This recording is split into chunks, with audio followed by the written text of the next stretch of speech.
Hello बच्चों, कैसे हो आप सब। Welcome to my YouTube channel Arun commerce classes. और बताइए, सब ठीक चल रहा है। जितनी भी मैं यूट्यूब पे वीडियोस अपलोड कर रहा हूँ, प्लीज इसको ध्यान से देखिए। This is very very important from the examination point of view. और प्लीज मेरे चैनल को सब्सक्राइब करिए, शेयर करिए, लाइक करिए, कमेंट दीजिए, ताकि मैं और अच्छी वीडियोज आपके लिए ला सकूं। चलिए स्टार्ट करते हैं। आज हम पढ़ने जा रहे हैं बैंकिंग ट्रांजैक्शन। बैंक की जो ट्रांजैक्शन होती हैं उसको कैसे डील किया जाता है।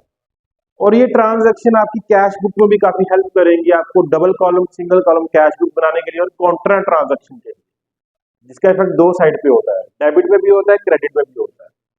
चलिए स्टार्ट करते हैं। सबसे पहले है cash deposit to bank or open an account in bank.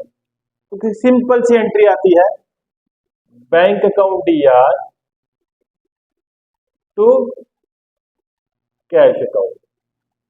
Bank asset है, इंक्रीज होगा तो बढ़ेगा, कैश भी हमारा एसेट है तो डिक्रीज होगा तो सीधा साइड आएगा। दूसरी एंट्री है cash withdrawn from bank, cash withdrawn from bank for office use.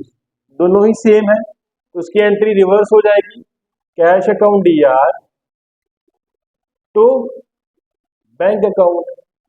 Asset increase हुआ तो डेबिट, डिक्रीज बैंक बैलेंस कम हुआ तो क्रेडिट। उसके बाद ये दोनों हमारी कॉन्ट्रा ट्रांजेक्शन है। कौन सी ट्रांजेक्शन है? Contra transaction. और कॉन्ट्रा ट्रांजेक्शन वो ट्रांजेक्शन होती है जैसा इफेक्ट डीआर पर भी पड़ता है और सीआर साइड भी पड़ता है, दोनों। ये हमारी कॉन्ट्रा ट्रांजेक्शन होती है। और भी हमारी कॉन्ट्रा ट्रांजेक्शन कौन कौन सी होती हैं? जैसे सन्ड्री डेटर्स, ये हमारे एसेट होते तो डीआर साइड आती है, लेकिन जब हम इनके लिए प्रोविजन रखते हैं, प्रोविजन हमारे सीआर साइड आते हैं। ये हमारी कॉन्ट्रा ट्रांजेक्शन में आता है। उसी तरह परचेज डीआर साइड आता है और परचेज रिटर्न सीआर साइड आता है।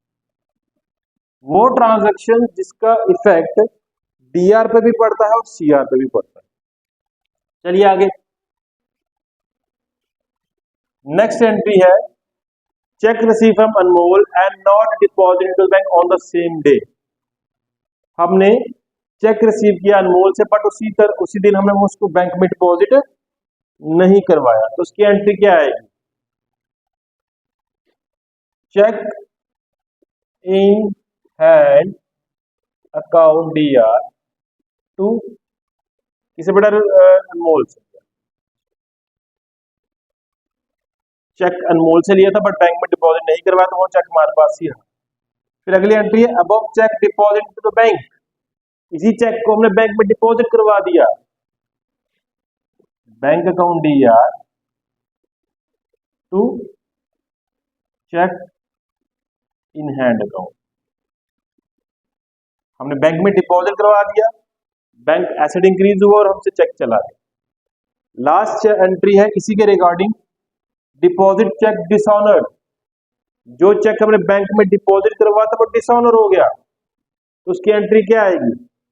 Above cheque deposited cheque dishonoured.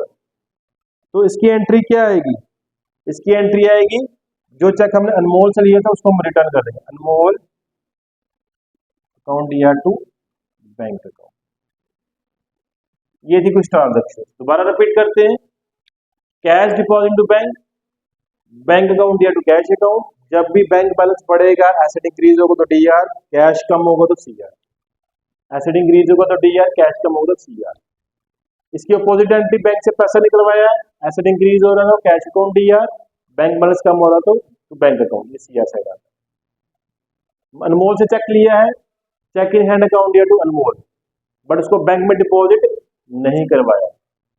अगली एंट्री, इसी चेक को बैंक में डिपॉजिट करवा दिया, bank account DR to cheque in hand account. And the last one is deposit cheque dishonoured.